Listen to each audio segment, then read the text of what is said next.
Hello, friends. Welcome to the series, and this is the second series that we have recorded over here. I hope आपका जो UGC का preparation है full swing पे है और 18 से आपके exams are going to start. तो I hope आपने बहुत अच्छे से तैयारी कर ली है. जितने भी कॉमर्स और मैनेजमेंट के स्टूडेंट्स हैं उनके लिए ये हम सीरीज़ लेके आए हैं UGC नेट में, जिसमें जो मोस्ट प्रोबेबल क्वेश्चंस हैं हम उसकी एक सीरीज़ निकाल रहे हैं. एवरी ईयर यूजीसी नेट में कुछ पेट टॉपिक्स हैं या कुछ कंफर्म टॉपिक्स हैं जिसमें से क्वेश्चंस पूछे जाते हैं. सिर्फ उनका जो डिफरेंस है या तो उनकी वेरिएशन का डिफरेंस आता है कि उसमें वो कितने वेरिएट होके वो क्वेश्चंस पूछ रहे हैं या कितनी डेप्थ में जाके. कई बार एप्लीकेशन बेस्ड क्वेश्चंस भी हमने यूजीसी नेट में इन टॉपिक्स में से देखे हैं. तो let's quickly revise these topics, these terminologies again.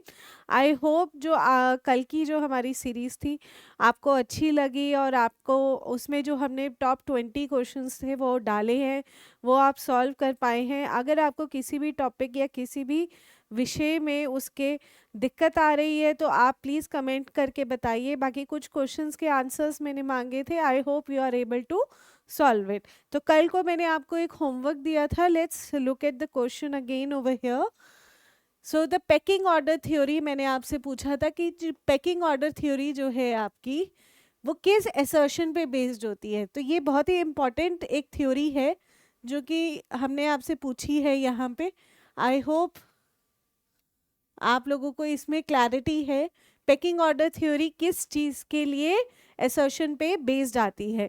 तो इसका जो करेक्ट आंसर है एसिमेट्रिक, यानी कि information between managers and investors.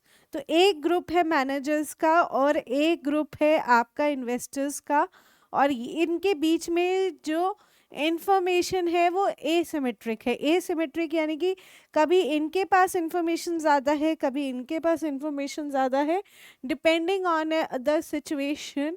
इसको हम पेकिंग ऑर्डर थ्योरी कहते हैं. अगर हम पेकिंग ऑर्डर थ्योरी को देखें तो पेकिंग ऑर्डर थ्योरी क्या सजेस्ट करती है, ये आपके इंटरनल फंड से रिलेटेड है. यानी कि जो ज़्यादा प्रॉफिटेबल कंपनीज हैं वो जो एक्सटर्नल सोर्सेज ऑफ कैपिटल है. एक्सटर्नल सोर्सेज ऑफ कैपिटल कौन से हो गए बच्चे? बोरोड फंड्स हो गए, डिबेंचर्स हो गए, long term loans, bank loans. इस तरीके से जो है वो आपका कम इस्तेमाल करते हैं. हैंस उनका जो डेट इक्विटी रेशो है वो लोअर साइड पे होता है. आइडियल रेशो हमने रेशियो एनालिसिस में देखा है 2:1 है.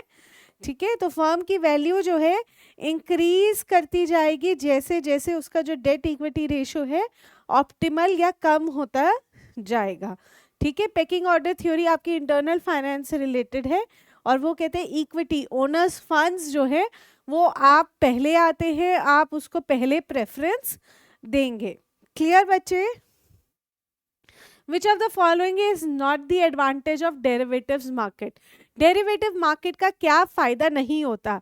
जो आपका रिस्क है वो लीवरेज आउट हो जाता है, उसमें आपको एडवांटेज आ जाता है. They enhance the liquidity in the market for the underlying asset. किसी भी एसेट जो आपका पड़ा हुआ है उसकी लिक्विडिटी जो है एनहांस हो जाती है मार्केट में डेरिवेटिव्स के through. They represent a form of insurance against risk. जो भी आपका रिस्क होने वाला है, फ्यूचर में अराइज होने वाला है, उसको आपको वो बचाने के लिए एक इंश्योरेंस की तरह काम करता है.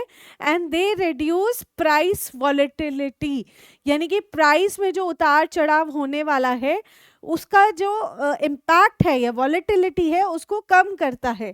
तो क्या आपकी तरफ से आंसर होने वाला है? You can pause and think about it. लेकिन डेरिवेटिव्स, ऑप्शंस, फ्यूचर्स, इनसे रेगुलरली बहुत तरह के क्वेश्चंस पूछे गए हैं. तो इसका आंसर है leveraging increase risk. Leveraging increased risk. तो यानी कि जब भी नॉट वाले क्वेश्चंस हैं, मैंने आपको बताया है पहले नॉट हटा के करेंगे. विच of the following is the advantage of derivatives market? वो लिक्विडिटी एनहांस करता है, हाँ जी ज़रूर करता है. वो एक इंश्योरेंस प्रोवाइड करता है, बिल्कुल करता है. प्राइस वॉलेटिलिटी के अगेंस्ट कुछ बफर हमें प्रोवाइड करता है, बिल्कुल. और लीवरेज इंक्रीज रिस्क करता है, नहीं करता. तो this will be an answer for us. अब एक बारी जल्दी से समझते हैं what is a derivative over here. A derivative is a financial security with a value that is reliant upon और डिराइव फ्रॉम। डेरिवेटिव यानी कि डिराइव कर रहा है वो किसी अंडरलाइंग एसेट या ग्रुप ऑफ एसेट से, ठीक है।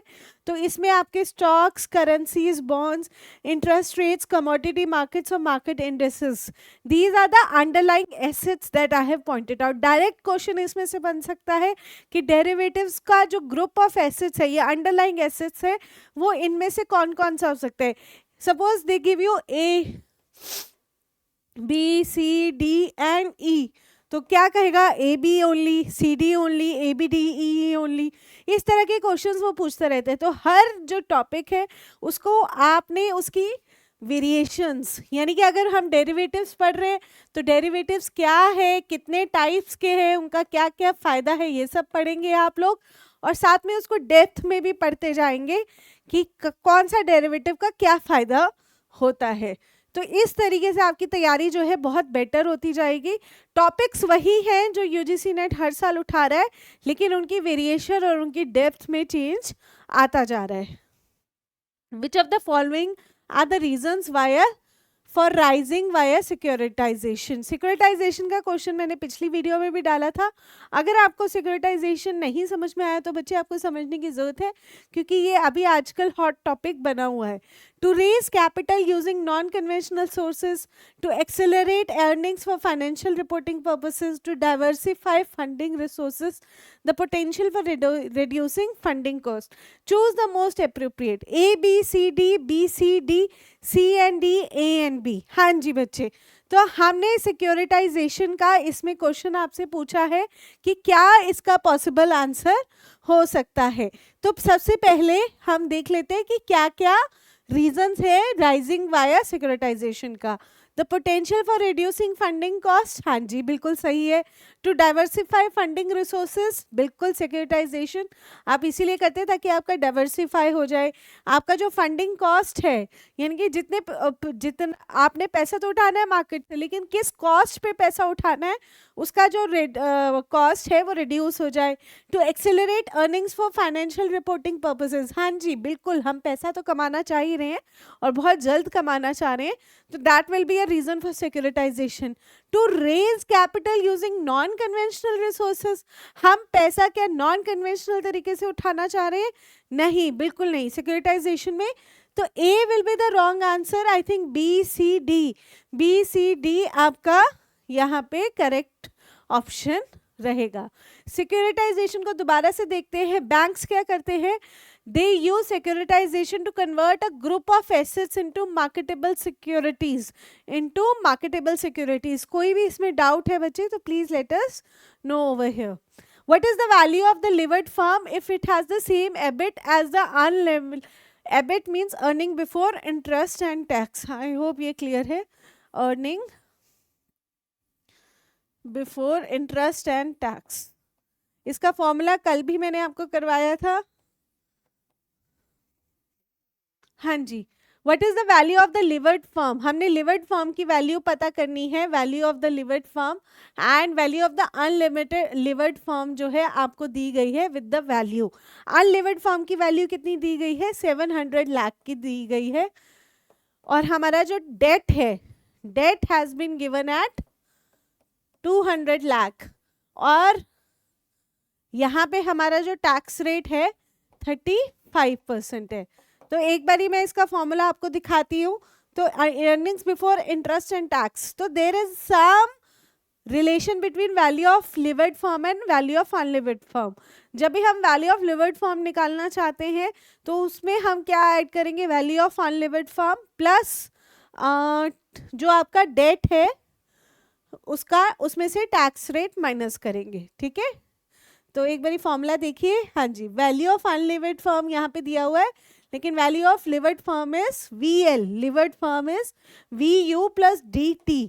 तो VL हमने निकालना है, VU हमें गिवन है, VU कितना है 700 लाख यहाँ पे बच्चे। डेट आपका कितना गिवन है, डेट इज 200 लाख, और टैक्स रेट इन्होंने आपको बताया हुआ है 35%। तो अगर मैं इस वैल्यू में डालूंगी तो वैल्यू ऑफ लिवर्ड फर्म क्या हो जाएगा, 700 लाख प्लस 200 लाख का 35%। तो ये बना आपका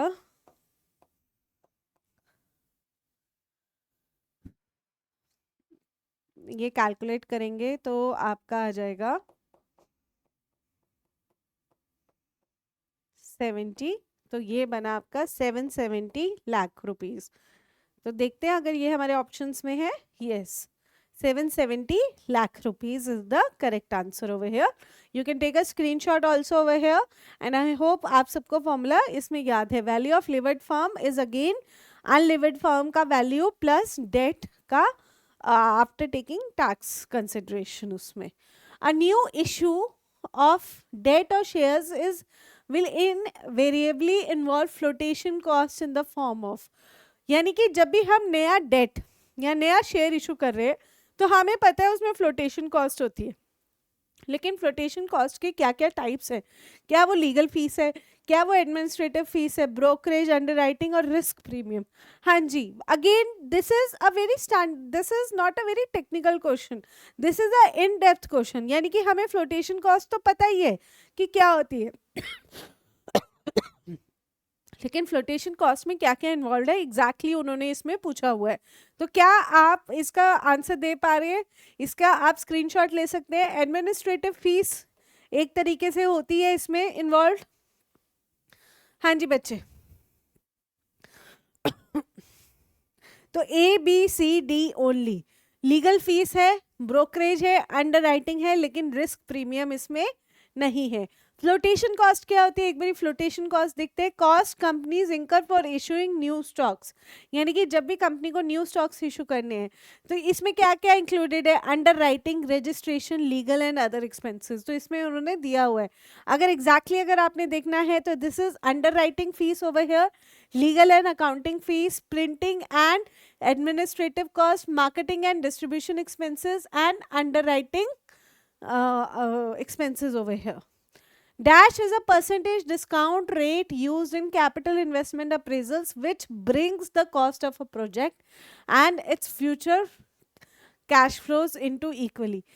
कौन सा इनमें से फॉर्मूला है जो अकाउंटिंग रेट ऑफ रिटर्न है, इंटरनल रेट ऑफ रिटर्न है, प्रॉफिटेबिलिटी इंडेक्स या एनपीवी है, जिसमें हम परसेंटेज डिस्काउंट रेट का इस्तेमाल करते हैं कैपिटल अप्रेजल के लिए, जिससे हमें पता चलता है जो कॉस्ट ऑफ अ प्रोजेक्ट है और जो फ्यूचर कैश फ्लोज हैं। देखिए आज मैंने यहाँ पे इन्वेस्टमेंट करनी है तो सपोज आज मैं यहाँ पे 5 लाख रुपया लगा रही हूँ, लेकिन मेरे को जो रिटर्न्स आने शुरू होंगे वो 25, 26, 27, 28, 29 तक आएंगे। ठीक है, तो सपोज ये 1 लाख है, तो क्या उस 2025 का 1 लाख आज भी 1 लाख होगा?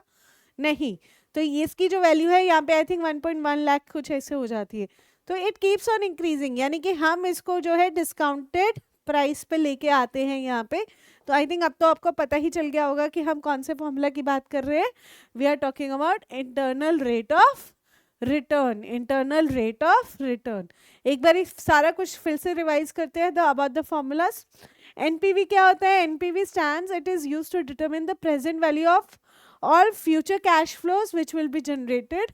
IRR किस लिए स्टैंड करता है? It is the rate of return at which the net present value of an investment becomes zero. PBB is the payback period method, जिसमें हम जो टोटल इन्वेस्टमेंट है, टोटल रिटर्न है, divided by number of years से करते हैं। इसमें भी आपका PBP में भी एक 2-3 तरह के हैं, ट्रेडिशनल और एक मॉडर्न है, जिसमें आप प्रेजेंट वैल्यू पे ही लेते हैं।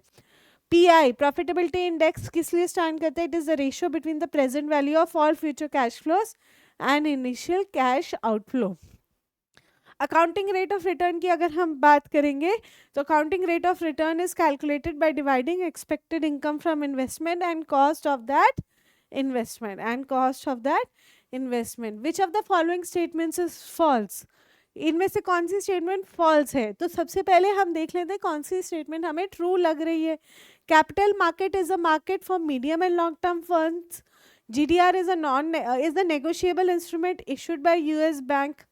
GDR is आपका, हाँ जी कमेंट करके बताइए कि GDR क्या होते हैं? Global depository receipts. Many publicly listed companies in India trade there shares through Bombay stock exchange और नेशनल स्टॉक एक्सचेंज। तो BSE एंड NSE की बात हो रही है यहाँ पे। Securities that are listed on various stock exchanges are eligible for being traded there are called listed securities. हाँ जी, तो आपको इनमें से कौन सा फॉल्स लग रहा है या कौन कौन सी ट्रू लग रहे हैं, तो out of that you can select it. तो इसका जो करेक्ट आंसर है, they are issued by a US bank. Yes, they are issued by US banks, but they can be issued by other banks also. ठीक है, तो global depository receipts के बारे में देखते हैं. ये एक ऐसा इंस्ट्रूमेंट है जो कंपनी, कोई भी कंपनी डोमेस्टिक कंट्री में लोकेट होके अपने जो शेयर्स हैं या फिर कन्वर्टेबल बॉन्ड्स हैं वो आउटसाइड द कंट्री इशू कर सकती है. सपोज दिस इज इंडिया, और यहाँ पे आपका यूएसए है. ठीक है, ये न्यूयॉर्क स्टॉक एक्सचेंज है आपका, यहाँ पे बॉम्बे स्टॉक एक्सचेंज है, और एक कंपनी है बहुत फेमस कंपनी, आप ले लीजिए, इन्फोसिस ले लीजिए. इन्फोसिस चाहती है कि जो मेरे शेयर्स हैं वो सिर्फ मेरी भारत की जनता ही ना खरीदे, ये यहाँ पे यूएस में बैठे जो एनआरआईज हैं या फिर यूएस के जो लोग हैं वो भी खरीद सकें. तो इसमें क्या होगा, जो बीएससी है इसके साथ टाई अप करेगी और यहाँ पे इन दोनों के बीच में होगा, यहाँ पे एक बैंक इन्वॉल्व होगा, B1 bank of New York stock exchange, bank 2. तो बीएससी जो है अपना जो इन्फोसिस के जो शेयर्स हैं बैंक 2 को लोन करेगा और बैंक 2 जो है बैंक 1 को देगा और बैंक 1 उसको आगे सेल करेगा. Sometimes these are not publicly listed but private placements only. तो जो मनी यहाँ से कलेक्ट होगी वो बैंक 1 जो है कलेक्ट करके यहाँ पे डॉलर्स में आएगा आपके पास, ये बैंक 2 को रुपीज़ में ट्रांसफ़र करके देगा और यहाँ पे इन्फोसिस को अर्निंग होगी. इसी तरीके से कल को अगर इन्फोसिस डिविडेंड पे करती है तो जो नॉर्मल शेयर होल्डर्स है बीएससी के उनको तो रुपीज़ में मिलेगा, लेकिन यहाँ पे अगेन बीएससी के जो ये वाले जो है स्टॉक होल्डर्स इनको रुपीज़ में यहाँ पे बैंक 2 को मिलेगा और बैंक 1 जो है उसको डॉलर में ट्रांसफ़र करके पे करेगा. आई होप सबको ये वर्किंग समझ में आ गई है. GDR provides access to foreign capital markets. They are freely transferred and increase the shareholder base. क्योंकि जैसे ये सॉफ्टवेयर कंपनीज हैं या फिर कोई भी for that matter, they are different types of companies जो कि चाहती है कि हम जो है अपना जो शेयर होल्डर बेस जो है उसको बढ़ा सके या उसकी पॉपुलैरिटी को कैश इन कर सके, तो उसके लिए ये कंपनीज करती हैं. सबसे पहले इसमें होता है कि इन दोनों कंट्रीज़ में आपस में इस तरह के ट्रेड के लिए एग्रीमेंट होना चाहिए. अगर ऐसा नहीं है तो इट इज़ नॉट पॉसिबल कि हम यहाँ पे अपनी कंपनी के स्टॉक शेयर्स जो है लिस्ट कर सके और सेल कर सके. जो डिविडेंड्स हैं, हाँ जी, तो यहाँ पे सबसे ज़्यादा नुकसान होता है आपका करेंसी, यहाँ पे आपका करेंसी रिस्क आता है. अगर आपका जैसे कहते हैं ना कि रुपी इज़ वीकर, अगर रुपी वीक है डॉलर स्ट्रांग है तो इनको क्या फ़ायदा होगा, इनको ये वाले शेयर्स जो हैं सस्ते में मिलेंगे, लेकिन जो जब डिविडेंड पे होगा तो they will be at a loss. I hope this point is clear over here. And it is an expensive source of finance. ठीक है, तो थोड़ा एक्सपेंसिव है क्योंकि ये जो बैंक्स इन्वॉल्व होते हैं इनकी बहुत ज़्यादा चार्जेस होते हैं एंड यहाँ पे गवर्नमेंट टच भी एक आ ही जाता है. Which of the following is not an approach to the structure of Indian financial system? Indian financial system की बात हो रही है इसमें, और इसमें कौन सी अप्रोच नहीं चलती है. तो अगेन ये नॉट वाला क्वेश्चन है, सिंपल पहले अप्रोच देखते हैं और फिर ढूंढते हैं. अब brokerage can be either full service और डिस्काउंट. ब्रोकरेज क्या फुल सर्विस पे दे सकते हैं या फिर डिस्काउंट मिल सकता है उस पर. A financial system is concern about money, credit and finance, and the three terms are intimately related, yet there are some different from each other. Housing finance simply refers to providing finance for venture capital. Housing finance जो है venture capital को finance करते हैं. Venture capital यानी कि आप एक नई कंपनी है और आप अपना स्टार्टअप शुरू करना चाहते हैं, उसके लिए आप हाउसिंग फाइनेंस की तरफ जाएंगे.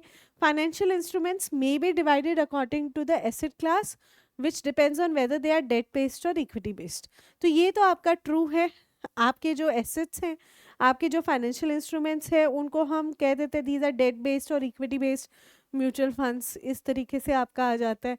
Financial system is concern with money, credit and finance, and the three are related but they are different from each other. Obviously money is the demonetization या कह लीजिए, credit is the उधार, ठीक है, and finance is the sum total of it. So the bigger umbrella is finance over here. उसमें कुछ part money आ जाएगा, कुछ part credit आ जाएगा. अब brokerage can be either full service और discount, so this is also true. तो हमने 3 ट्रू पता कर लिए हैं, दिस इज ट्रू। तो आई थिंक आपका यही बनेगा, विच इज़ इजीली रिलेटेबल, कि हाउसिंग फाइनेंस जो है आपका, हाउसिंग फाइनेंस क्या होगा, नाम से ही पता चल रहा है आपने घर कंस्ट्रक्ट करना है, आपने एक्सपेंशन करनी है, लैंड परचेज करना है, उसके लिए आपको लोन्स मिलते हैं। तो उनका वेंचर कैपिटल से कोई रिलेशन नहीं है। Which of the following is not a characteristic of the mutual fund. तो म्यूचुअल फंड आई होप आपको पता है, म्यूचुअल फंड क्या होता है, म्यूचुअल, ठीक है। तो म्यूचुअल यानी कि साझा, जिसे पंजाबी में कहते हैं सांझा, सांझा चूल्हा। तो काफ़ी लोग जो है मिलके, हर एक के पास 100-100 रुपया है इन्वेस्ट करने के लिए हर महीने का, लेकिन इनके पास कोई एक्सपर्टीज नहीं है। तो ये क्या डिसाइड करते हैं कि ये कहते हैं हम अपना जो फंड है उसको पुल इन करेंगे, पुल इन करके फंड करेंगे, यहाँ पे कलेक्ट करेंगे, और यहाँ पे एक मैनेजर बैठा होगा, उसकी पूरी टीम बैठी होगी जिसको स्टॉक मार्केट की एक्सपर्टीज़ है, पूरा जानकारी है। और ऐसे कई लाखों लोग हैं जो कि अपना मनी जो है पूल इन करते हैं यहाँ पे, और ये जो मैनेजर्स हैं, एक्सपर्टीज़ हैं, ये इनको जो है डील करते हैं। और जो भी इनमें से कमाई होती है, dividend, either they will give them dividend, ठीक है। ज़्यादातर डिविडेंड ये आता है कि किस में इन्वेस्ट करते हैं, ये अगेन फर्दर स्टॉक मार्केट में इन्वेस्ट करते हैं, ठीक है। तो अगर उनको सपोज इन्फोसिस म्यूचुअल फंड है, कोई भी म्यूचुअल फंड आप ले लीजिए, उसने इन्फोसिस, रिलायंस, TCS वगैरह शेयर्स खरीदे हुए हैं। अब इनमें से 2 कंपनीज जो हैं अपना डिविडेंड डिक्लेयर करती हैं, तो इसको कुछ अर्निंग होगी, अपना कमीशन और अपनी सैलरी रख के ये आगे जो है डिविडेंड को पे बैक कर देगा। Consistent investment process, strong fund management, diversity in interest rates and differences from the benchmark, इनमें से इसका कौन सा करेक्टर नहीं है। तो स्ट्रॉन्ग फंड मैनेजमेंट तो I think is the correct answer, is one of the characteristics, diversity in interest rates, differences from the benchmark, so the correct answer is diversity in interest rate, ठीक है। तो interest rates में diversity नहीं मिलती है। Mutual funds, how it works, again जैसे कि मैंने आपको बताया, खूब सारे इन्वेस्टर्स हैं, उन्होंने अपना मनी जो है पुल इन किया, म्यूचुअल फंड बनाया उसका। म्यूचुअल फंड जो है यहाँ पे एक मैनेजर होता है, उसकी पूरी टीम होती है जो कि इन्वेस्ट करती है in stocks, generally in stocks, depending on the आपका जो भी है एम जो है, अगर आप कोई अर्निंग करना चाहते हैं, इंटरेस्ट बेस्ड अर्निंग करना चाहते हैं, तो वो स्टॉक के साथ डेट में भी इन्वेस्ट कर सकती है। यहाँ से जो जनरेट होगा स्टॉक से आपको डिविडेंड या फिर कैपिटल अर्निंग्स होती है, और डेट से आपको क्या मिलेगा, इंटरेस्ट मिलेगा, फिक्स्ड इंटरेस्ट मिलेगा। तो ये जो है पास बैक करते हैं after taking the commission. Benefits क्या है, अफोर्डेबल है, डाइवर्सिफाइड है, प्रोफेशनली मैनेज्ड है, एंड वेल रेगुलेटेड है by the SEBI over here. एक बारी फिर से हम थोड़ा डेप्थ में जाके पता करते हैं। इक्विटी फंड्स क्या होते हैं, इनको कहते हैं इक्विटी लिंक्ड सेविंग स्कीम्स। ये ज़्यादातर लार्ज कैप्स में डाला जाता है, इनको वैल्यू फंड या कॉन्ट्रा फंड्स भी कहते हैं, या मल्टी कैप फंड्स भी कहते हैं। डेट फंड्स या तो बहुत छोटी ड्यूरेशन के लिए हो सकते हैं, within days, okay, 5 days 4 days। Low duration आपका 0 to 3 months, 0 to 9 months। Money market, हाँ जी, money market is quick money over है। गिल्ड फंड्स आपके ये सिक्योरिटी, गवर्नमेंट सिक्योरिटी से रिलेटेड आ गए हैं। हाइब्रिड स्कीम्स आपकी आ जाती है, डायनामिक एसेट्स होते हैं, आर्बिट्रेज फंड होता है, बैलेंस्ड यानी कि इक्विटी और डेट में आपस में ये बैलेंस करके चलते हैं। Equity saving scheme solution oriented, retirement के लिए या बच्चों के फ्यूचर के लिए आप इन्वेस्ट करना चाहते हैं, बच्चों की फ्यूचर के लिए आपको ग्रोथ चाहिए, रिटायरमेंट के लिए आपको सेफ्टी चाहिए तो आप डेट लेना चाहेंगे, और चिल्ड्रंस फंड है अगर तो आप ग्रोथ लेना चाहेंगे तो आप इक्विटी की तरफ जाएंगे। अदर स्कीम्स इंडेक्स फंड्स डाल सकते हैं या फिर फंड ऑफ फंड्स में डाल सकते हैं। It's just a quick throw, take a screenshot, revise it, maybe an in depth question can come over here. हाँ जी, मैच द फॉलोइंग बहुत पसंद है यूजीसी को, तो बहुत क्वेश्चंस आते हैं।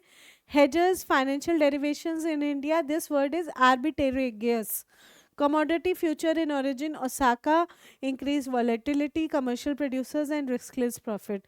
हाँ जी, सिर्फ एक ही सिटी का नाम है, financial derivations in India, Osaka तो नहीं हो सकती है।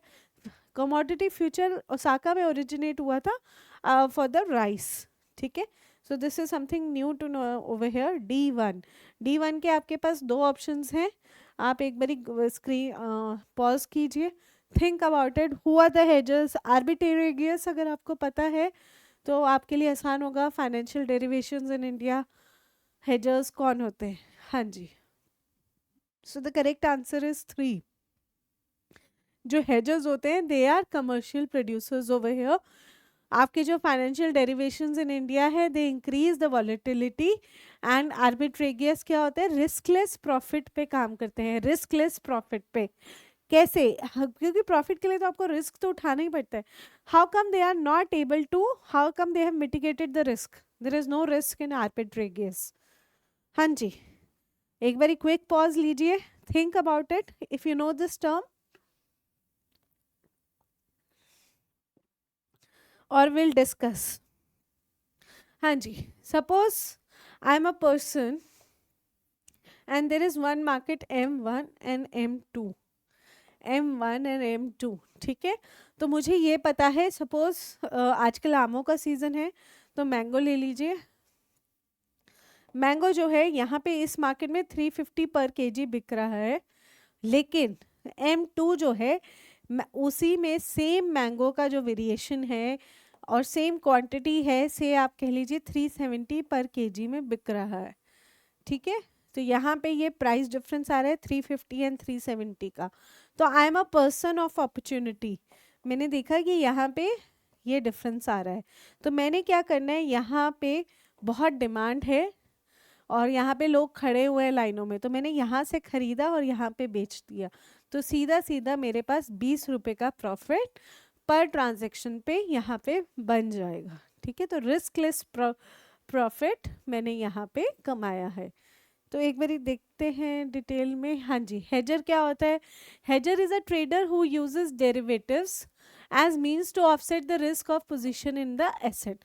तो ये एक ट्रेडर है। ट्रेडर और इन्वेस्टर का आई थिंक डिफरेंस आपको पता है। इन्वेस्टर जो है लॉन्ग टर्म के लिए होगा, लेकिन ट्रेडर जो है हमेशा शॉर्ट टर्म के लिए होता है। तो वो क्या करता है? हेज करता है।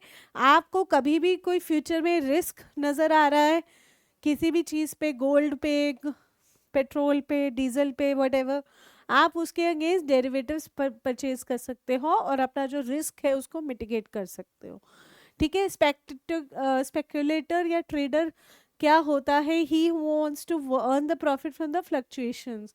जैसे कि शेयर्स में, मार्केट में वो बाय करता है कि इसका जब प्राइस बढ़ेगा तो मैं इसको सेल करूंगा और जब गिरेगा तो I will buy it. Again, RPT Fragier we have seen is the one person who wants to profit from the price difference in two markets. Investor जो है अपना प्रॉफिट के लिए नहीं होता है, ना स्पेकुलेशन के लिए होता है। वो जो है हर चीज़ का पैरामीटर जो है, कंपनी का जो पैरामीटर है, रेशोज हैं, उनको खूब अच्छे से स्टडी करता है, क्या कंपनी का फ्यूचर है, and all the balance sheets and financial statements are thoroughly studied over here, है ना। तो उसको करने के बाद वो अपना मनी इन्वेस्ट करता है। They are long term investors. आपको मैं बता दूं, लॉन्ग टर्म इन्वेस्टमेंट में बहुत फ़ायदा है। जिन लोगों ने रिलायंस के शेयर्स 1990 में खरीदे थे, टुडे दे आर लिटरली करोड़पति if they have not sold it out. अगर आप कुछ हज़ारों के लिए उस वक्त आपने कुछ सेल आउट कर दिया, तो आज के जो लाखों रुपया या करोड़ों रुपए का प्रॉफिट है आपका, वो आप मिस कर जाएंगे। फ्यूचर ट्रेडिंग एक्सचेंज देखिए एक बारी जल्दी से। मैंने आपको ये क्वेश्चन डाला है कि कमोडिटी एक्सचेंज आपका कहाँ से स्टार्ट हुआ, फ्यूचर ट्रेडिंग कहाँ से स्टार्ट हुआ। ये जापान में शुरू हुआ राइस फ्यूचर्स के नाम से। डोजिमा राइस एक्सचेंज थी इनकी, जहाँ पे आपका ये बना था 1730 के अराउंड। उसके बाद जब यूनाइटेड स्टेट्स इस्टेब्लिश हो गया और फाइनेंस में बढ़ना शुरू हो गया, तो इन्होंने कमोडिटी ट्रेडिंग एक्सचेंज जो है शिकागो बोर्ड ऑफ ट्रेड में स्टार्ट किया। तो कमोडिटी ट्रेडिंग जो है स्टार्ट कहाँ से हुई? जापान से हुई। लेकिन स्टार्ट ऑफिशियली या कमर्शियली स्टार्ट करने के लिए कौन है यहाँ पे? यूएस से है, ठीक है। द न्यूयॉर्क फिर कॉटन एक्सचेंज आया, और किस में आया था ये आपका? ये इसमें नहीं दिया हुआ, लेकिन अगर फर्स्ट इसमें हम देखेंगे product is cotton over here, ठीक है। फिर उसके बाद जो है लंदन में मेटल्स वगैरह में स्टार्ट हुआ, and now we know it has gone further beyond, ठीक है। तो just a quick glance we are going through over here. I hope आप जो है ये सारे नोट्स जो हैं नोट डाउन कर रहे हैं. कैश फ्लो आर प्रेज्यूमली री invested in capital budgeting decision.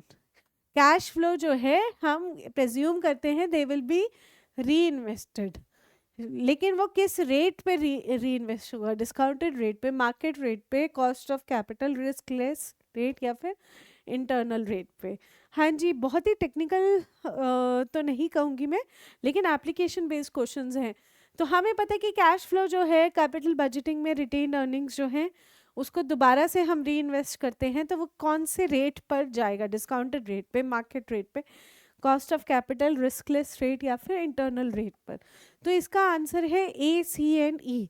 Internal rate, cost of capital and discounted rate.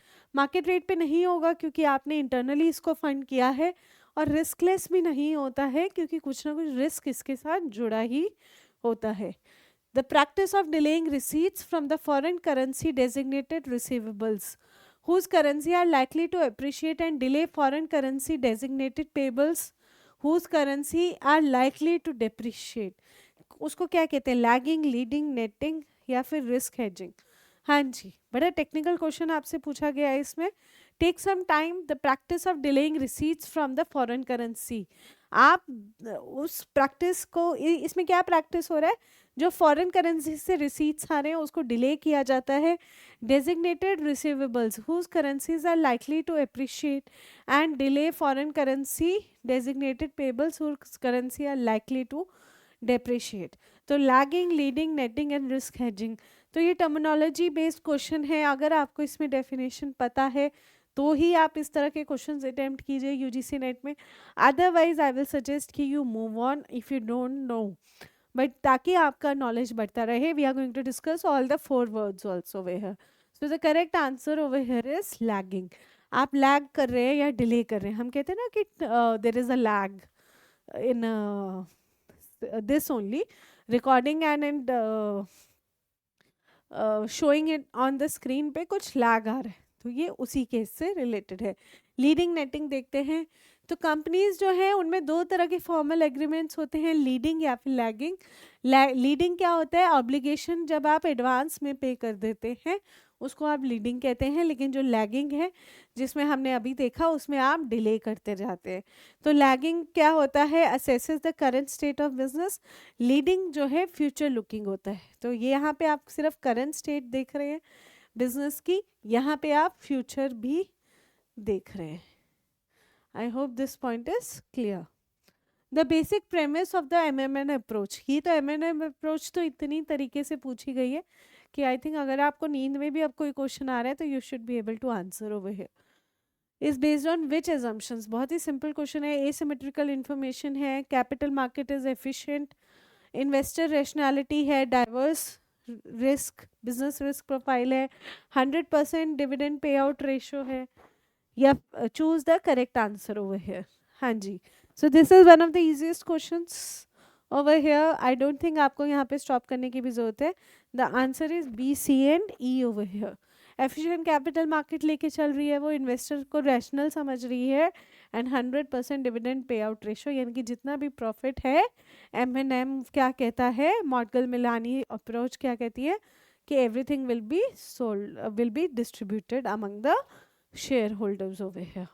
हाँ जी, ज़रा एक बारी जल्दी से देख लेते हैं. ये 1950s में डिवाइस हुआ था. ये कैपिटल स्ट्रक्चर या financing decision of the firm से रिलेटेड है. It is affected by the operating income. ठीक है, इसमें एजम्पशंस क्या ले रहे हैं? टैक्स रेट ज़ीरो है, ट्रांजैक्शन कॉस्ट ज़ीरो है, same information is access. Investors और कॉर्पोरेट इंटरनल लोगों के पास सेम ही इन्फॉर्मेशन है. फ्लोटेशन कॉस्ट ज़ीरो है, सीटीटीटी रेट आपका जो है ज़ीरो है.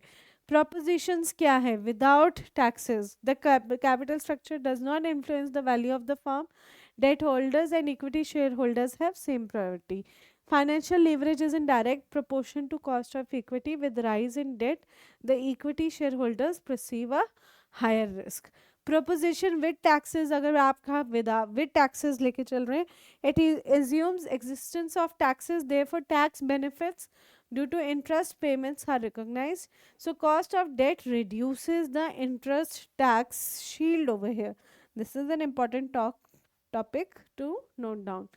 Change in debt component can affect the value of the firm over here. हाँ जी, अगेन हेजिंग से रिलेटेड है। हेजिंग में यूरोपियन ऑप्शन है, option premium, in money option, American option.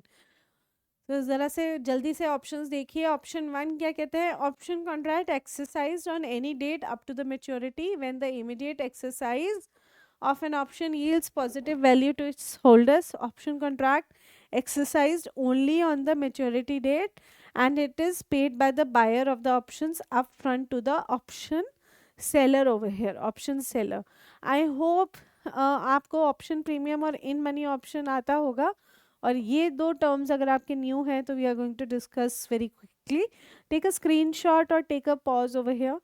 Think about the concepts and let's see what the correct answer is.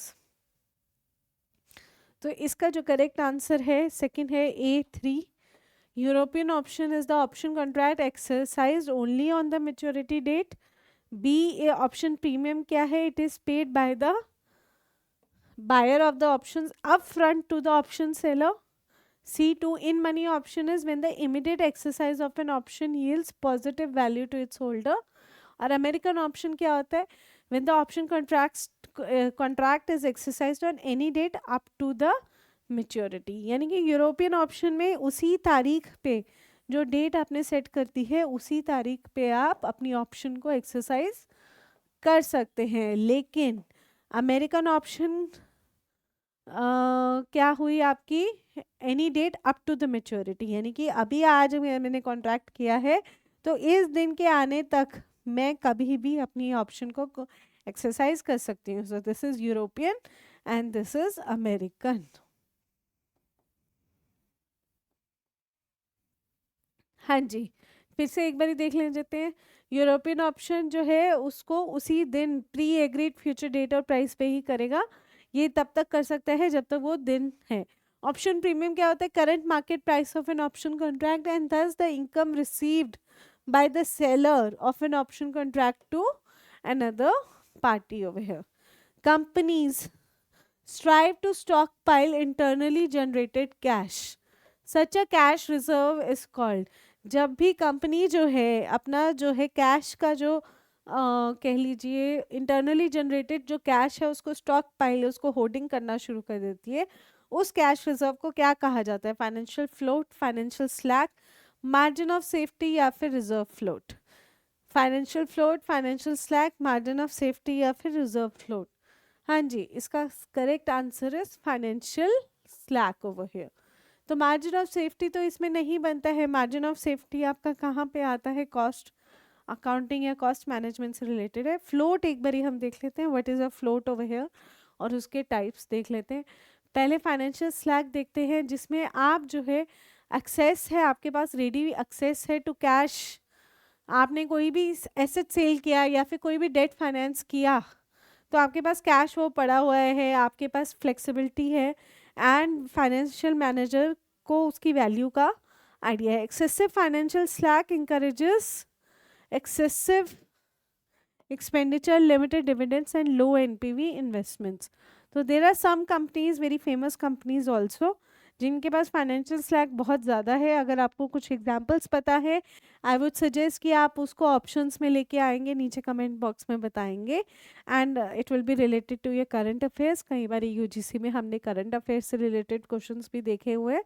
तो which company is facing this problem of huge pile of cash in their company? Float को समझते हैं. जब भी आपका जो difference है in the cash balance recorded in the cash account and the bank, यानी कि जो आपका अपना लॉकर अमाउंट है उसमें आपने जितना अमाउंट रखा हुआ है और जो बैंक में डिफरेंस आ रहा है उसको हम फ्लोट कहते हैं, उसको हम फ्लोट कहते हैं. तो दो तीन तरह के होते हैं floats. disbursement generated where firm writes checks, available balance at the bank minus book balance is greater than zero. यानी कि डिसएम्बर्समेंट जब आपने एक कंपनी ने चेक इशू किया to give some payment. Collection float क्या होता है? यानी कि बैंक में पेमेंट आ गई है, अभी आपका कैश अकाउंट जो है, ये अकाउंटिंग से ज़्यादा रिलेटेड है, अकाउंटिंग वाले बच्चे जल्दी समझ पाएंगे. उस चीज़ को जब आपके पास बैंक में आ जाता है लेकिन आपका कैश अकाउंट अभी अपडेटेड नहीं है। और नेट फ्लोट क्या हो गया, disbursement float plus collection float will be the net float over here. Given below are the two statements. One is labeled as assertion and reasoning. Assertion reasoning questions कई बारी पूछे गए हैं यूजीसी नेट में। कई बच्चे जो है वो उनको रीज़न पता है, आंसर पता है, लेकिन ये ऑप्शंस कैसे चूज करनी है इसमें वो मात खा जाते हैं। तो एक बारी देख लेते हैं। Two companies with the same general earning power and same general position in an industry. दो कंपनीज हैं, एबीसी लिमिटेड और PQRS। PQR दोनों कंपनीज का सेम ही अर्निंग पोजीशन है, उसी पोजीशन पे है मार्केट में, लेकिन एक कंपनी जो है लार्जर डिविडेंड दे रही है और उसका जो शेयर है वो हमेशा ज़्यादा प्राइस पे होता है। क्योंकि अब इस रीज़न वो क्या दे रहा है, discounted value of near dividend is higher than the present worth of distant dividend. यानी कि आप जो है आज की शॉर्ट कमिंग्स, आज की कमाई को देख के आप उस कंपनी को ज़्यादा इवेलुएट कर रहे हैं, और जो आने वाला टाइम है उसमें जो भी you can say potential dividends हैं उनको आप डिस्काउंट कर रहे हैं। तो you don't know what will be the future. Choose the correct option. A is correct, R is incorrect. R is correct and A is incorrect. यानी कि आपने पहले देखना है कि which statement is correct over है। अगर दोनों ही करेक्ट हैं, both A and R are correct, तो आपने बस ये पता करना है कि क्या आर जो है ए को अच्छे से एक्सप्लेन कर पा रहा है, क्या R is the reason why A is happening. अगर दोनों ऑप्शंस करेक्ट हैं तो ही आप इन ऑप्शंस में उलझेंगे, क्योंकि ज़्यादातर इसी में ही बच्चों को दिक्कत आती है, इन्हीं दो ऑप्शंस में दिक्कत आती है। तो इसका जो आंसर है, yes, A and R are correct and R is the correct explanation of A over here. हाँ जी, the portfolio theory articulates diversification to reduce which of the following risk. Portfolio हम क्यों बनाते हैं, पोर्टफोलियो थ्योरी में हम क्या कहते हैं कि कौन सा रिस्क जो है डाइवर्सिफिकेशन से कम होता है, market risk, financial risk, unsystematic risk या फिर बिजनेस रिस्क। डाइवर्सिफिकेशन किस तरह के रिस्क को मिटिगेट या कम करता है, इसका आंसर है अनसिस्टमेटिक रिस्क। ठीक है, तो एक बार पोर्टफोलियो थ्योरी भी देख लेते हैं। पोर्टफोलियो थ्योरी क्या कहती है, investors are rationals, investors have access to perfect information कि कल को कौन हमारा जीतने वाला है। ठीक है, मार्केट्स आर एफिशिएंट, मार्केट्स भी बहुत बढ़िया है हमारी। Returns follow a normal distribution, normal distribution आपका ये वाला कर्व होता है, बेल शेप्ड। ठीक है, ये आपने स्टार्ट्स में बहुत अच्छे से किया होगा। Risk is measured by volatility, आप वॉलेटिलिटी देखते हैं, एंड डाइवर्सिफिकेशन इज की, क्योंकि ये आपका रिस्क को मिटिगेट करता है। अगेन असर्शन रीजनिंग का एक क्वेश्चन है, firms opt out for buying an asset if the equivalent annual cost of ownership and operation is less than the best lease rate it can get. यानी कि एक option जो है decide करती है कि we are going to buy an asset if the equivalent annual cost of ownership and operation is less than the best lease rate. तो ये लीजिंग पे बेस्ड क्वेश्चन है, ऑपरेशनल लीज पे एक क्वेश्चन उन्होंने पूछा हुआ है कि एक कंपनी डिसाइड करती है कि हम जो है किसी भी एसेट को बाय करेंगे कि लीज पे लेंगे, ये किस बेसिस पे डिपेंड करता है उसका देखते हैं। Operating leases are attractive to equipment users if the lease payment is less than the user's equivalent annual cost of buying the equipment। यानी कि सपोज कोई एक एसेट है से वो 10 लाख का, अगर हम बाय करेंगे तो उसको हम 10 लाख में खरीदेंगे और वो 10 साल के लिए चलेगा, 10 ईयर्स के लिए चलेगा। तो पर ईयर की उसकी जो कॉस्ट है वो अप्रॉक्सीमेटली 1 लाख आ रही है, लेकिन जब मैं अगर उसको लीज करती हूँ तो वो लीज पे मुझे सिर्फ 50,000 पर मंथ पे पड़ रहा है, 50,000 पर मंथ पे पड़ रहा है। अब आप खुद बताएंगे कि एबीसी लिमिटेड कंपनी किसी भी एसेट को बाय करेगी कि लीज करेगी। हाँ जी, अगर वो बाय करती है तो उसको हर महीने 10 साल का 10 लाख के हिसाब से 1 लाख का पड़ता है, यहाँ पे 50,000 का पड़ रहा है। तो ऑपरेटिंग लीजेस आर अट्रैक्टिव, तो यही चीज़ आपको समझाई गई है। तो क्या आपको लगता है A is correct, R is correct, whichever is correct? I think both are correct and R is not the correct explanation of A over here. I hope ये क्वेश्चन आपको समझ में आ गया है। फिर भी कोई डाउट है तो please let me know over here. Capital lease और ऑपरेटिंग लीज का एक बारी डिफरेंस देखते हैं। कैपिटल लीज में आपके पास ओनरशिप राइट्स आते हैं, यस। ऑपरेटिंग लीज में आपके ओनरशिप राइट्स आते हैं, नहीं, बिल्कुल नहीं।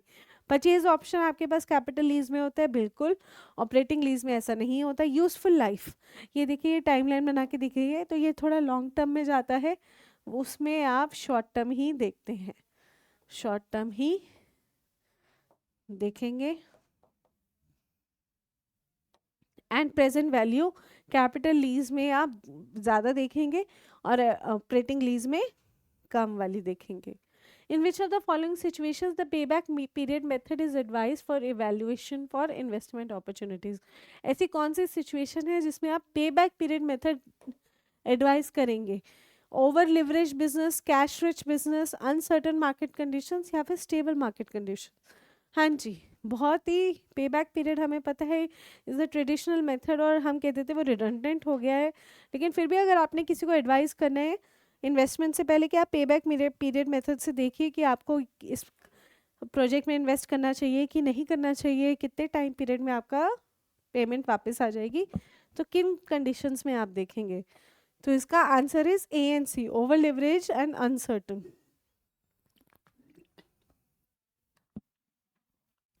ओवर लिवरेज यानी कि आपने डेट बहुत ज़्यादा लिया हुआ है और मार्केट कंडीशंस बहुत अनसर्टन है और आपको कुछ भी आइडिया नहीं है कि आने वाले टाइम में क्या होगा।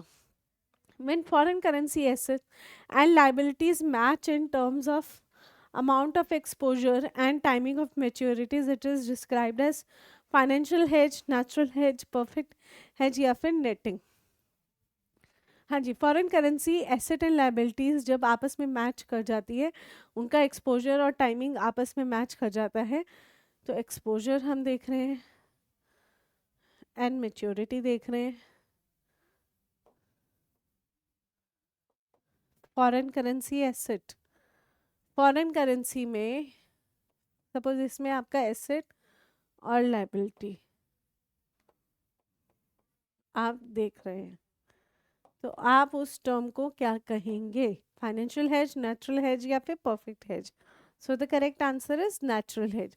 तो एक बार नेचुरल हेज को समझते हैं कि इसमें वो क्या आपको कहना चाह रहा है। हेजिंग के डिफरेंट टाइप्स हैं। हेजिंग क्या होता है? Basically financial instruments known as derivatives such as options and futures. तो डेरिवेटिव्स का आगे फर्दर टाइप होता है आपका ऑप्शंस एंड फ्यूचर्स। एक पेयर्स ट्रेड करके नाम आता है, by trading on a pair of relatable securities. ठीक है। नेचुरल हेजिंग क्या बनी? An investment that reduces the undesired risk by matching the cash flows that is revenues and expenses. Example, Korean company that has a subsidiary in US borrows in US dollars to finance its operations there, hedging against the currency risk over here. I hope this point was clear. So we have taken 20 questions, most probable 20 questions. आपने इसमें नए topics, नए terminologies भी सीखी है। इनकी depth, इनकी variations में ज़रूर जाइएगा so that you don't miss out any question in the UGC net. एक बारी हम आपके लिए एक होमवर्क लेकर आए हैं, इसको आप अटेम्प्ट कीजिए। इसका जो आंसर है हम आपको नेक्स्ट सीरीज़ में देंगे, but do keep googling whatever terms you have not understood, whatever you want to understand more. उन टॉपिक्स पे आप कमेंट कर सकते हैं। We will try to make more questions based on that. UGC NET में variations और depth हर उसकी चैप्टर की बढ़ती ही जा रही है। एंड कई बारी कोई भी टॉपिक होता है, हमने देखा है वो जो है मतलब कि अगले साल या पोस्ट ग्रेजुएट से भी कुछ कुछ टॉपिक्स आने लग गए हैं। तो please keep on going through over here. ठीक है, कुछ हाई लेवल के क्वेश्चंस आने लगे हैं, सीपीए लेवल के क्वेश्चंस, सीए लेवल के क्वेश्चंस भी हमने देखे हैं। जब कॉन्टिन्यूस कंपाउंडिंग रेट होता है टाइम, तो हम उसको क्या कहते हैं? The time to double the sum grossly follow the rule of 69। Rule of 69 आपको पता ही होगा, लेकिन जब हम इसे डिस्क्रीट कंपाउंडिंग में कर देते हैं, कॉन्टिन्यूस कंपाउंडिंग क्या होती है? जिसमें आपका कंपाउंड रेट, देखो कंपाउंडिंग रेट ऑफ इंटरेस्ट दोनों में ही लगेगा,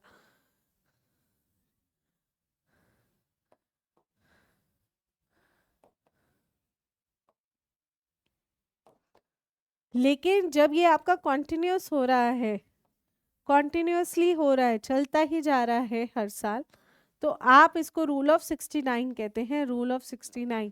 लेकिन जब हम इसमें डिस्क्रीट कंपाउंडिंग को कह देते हैं तो रूल ऑफ थंब क्या बन जाएगा? 69.3, 72, 84, 64। It is not a difficult question. लेकिन जिस तरीके से ये डिवाइस किया गया है तो इसमें आपको कुछ नॉलेज भी मिल रही है कि कंपाउंडिंग रेट ऑफ इंटरेस्ट कैसे कैलकुलेट होता है। तो आई होप इसका आंसर आपने ढूंढा है या फिर आपको पता है। अगर नहीं तो keep watching our channel civil staff teaching, और इसको आप लाइक एंड सब्सक्राइब कीजिए। We are trying to give you more relevant topics related to UGC NET, और हमारे चैनल को लाइक एंड सब्सक्राइब कीजिए। Thank you so much.